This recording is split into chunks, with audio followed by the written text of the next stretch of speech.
So, Daniel, thank you so much for being here. Thank you for Daniel having just me. performed and it was spectacular. So I was actually really curious about your guitar that you play with. It's called a slack key guitar. Yes. Tell me, how is it different from a regular acoustic guitar? It's a regular guitar. I play Yamaha, and I tune the strings down.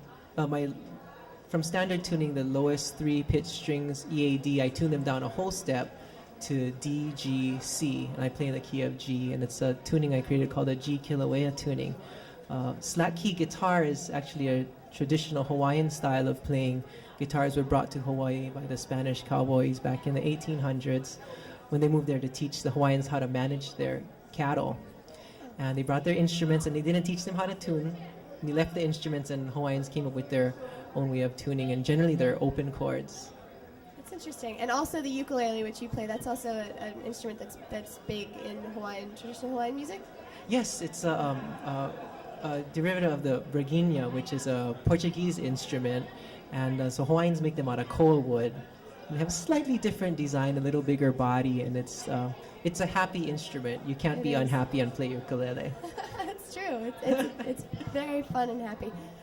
So tell me, you live in LA now, but you're from Hawaii originally, yes? Yes. And you're very heavily influenced by traditional Hawaiian music.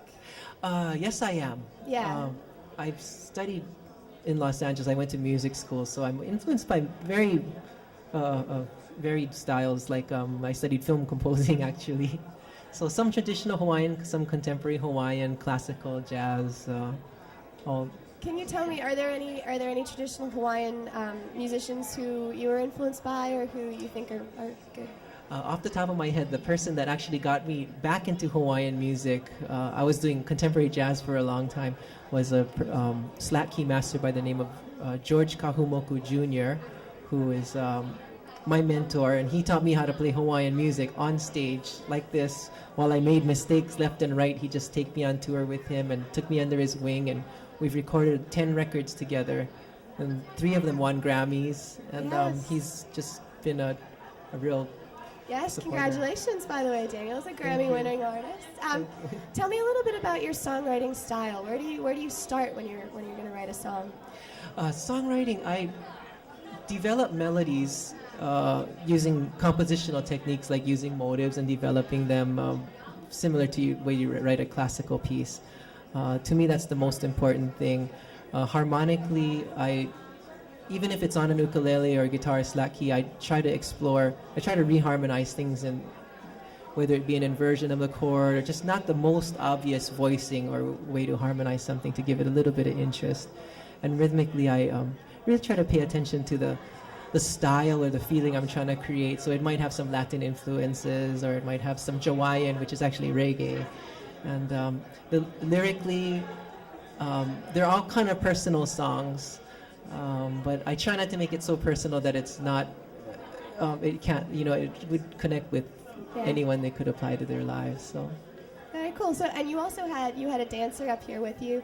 Tell me a little bit about the style of dancing that she uses.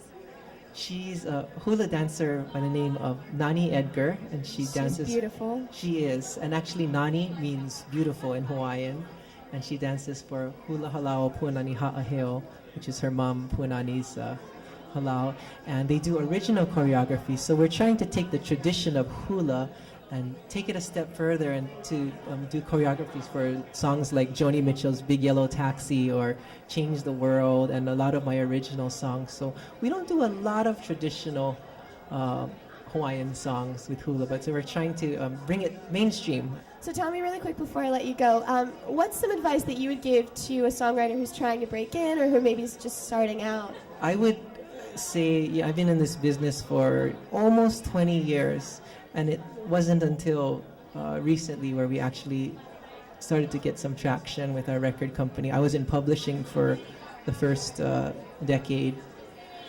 I would say you have to be patient. You have to be humble enough to always learn. Like, believe in your music, but not so much that you think everyone else is wrong. There's always something to learn from someone, and you have to have that sense of like, oh, but then you're not, no, like everyone's not right. You have to have enough confidence in your product to know that this is a great song and you need to hear it and let's get it out there. But also, just be open That's to great. advice. That's great advice. Well, thank you so much for being here. We've been so Thank happy you. to have you.